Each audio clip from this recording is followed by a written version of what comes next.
walked out the doors of this house and was never seen again. I want Hailey to know that. I just want her to walk through the door. Still no sign of the missing girl. It's frustrating. The last person to see Hailey Dunn alive was her mother's boyfriend. In the beginning, she didn't like him. She don't like Sean being there. He had been pretty upset. He appeared shaken to me also. Sean says Hailey told him she was going to her father's house.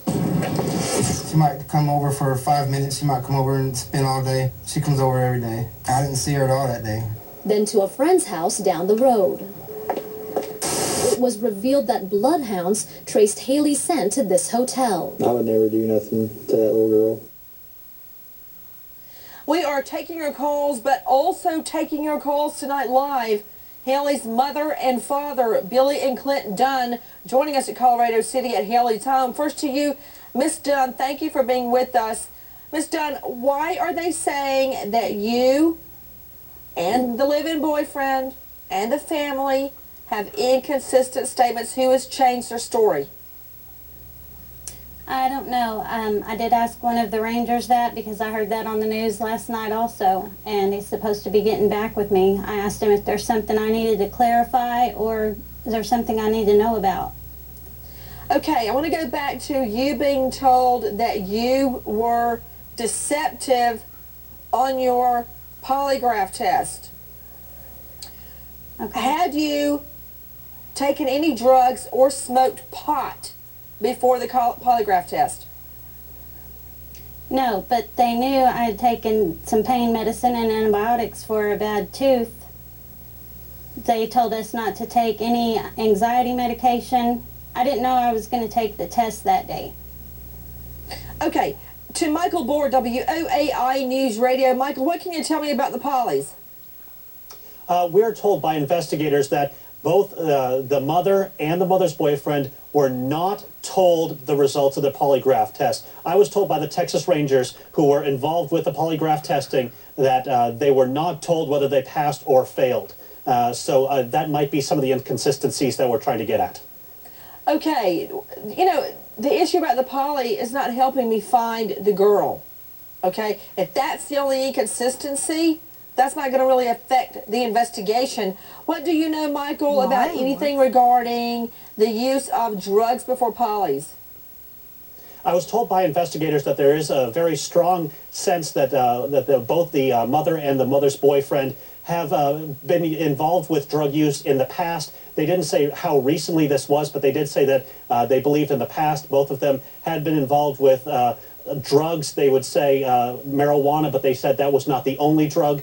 They believe there may have been some prescription drugs involved in this, and they said because of that, because of the drug use, they do not believe that these are credible witnesses. Okay, let me tell you something, Michael, and again, this is not about you. I'm not coming down on you. But if you corralled everybody in this country that's on Prozac or Ambien or whatever, there'd be nobody left.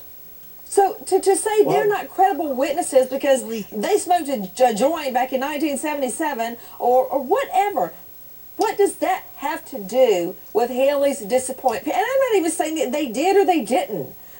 But what I care about is the fact that they are saying, cops are saying, the family, including the live-in boyfriend, are giving inconsistent statements.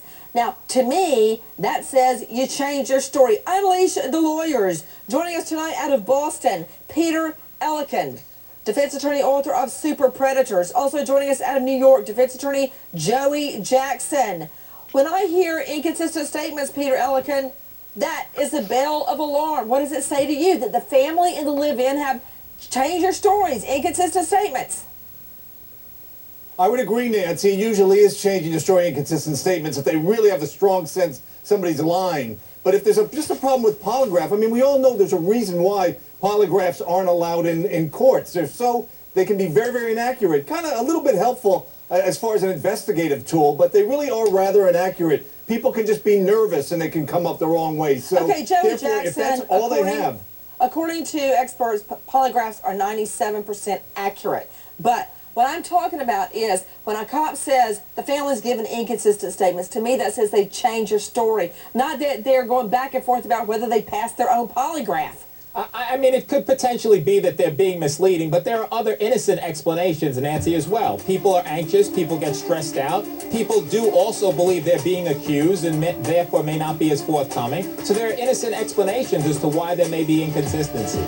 Tonight, we learned police searching creek beds, the Colorado River, as well as an abandoned cotton gin. But yet, telling in public statements they believe the girl is in hiding and still alive. Where is Hailey? Learn about. I'm not commenting.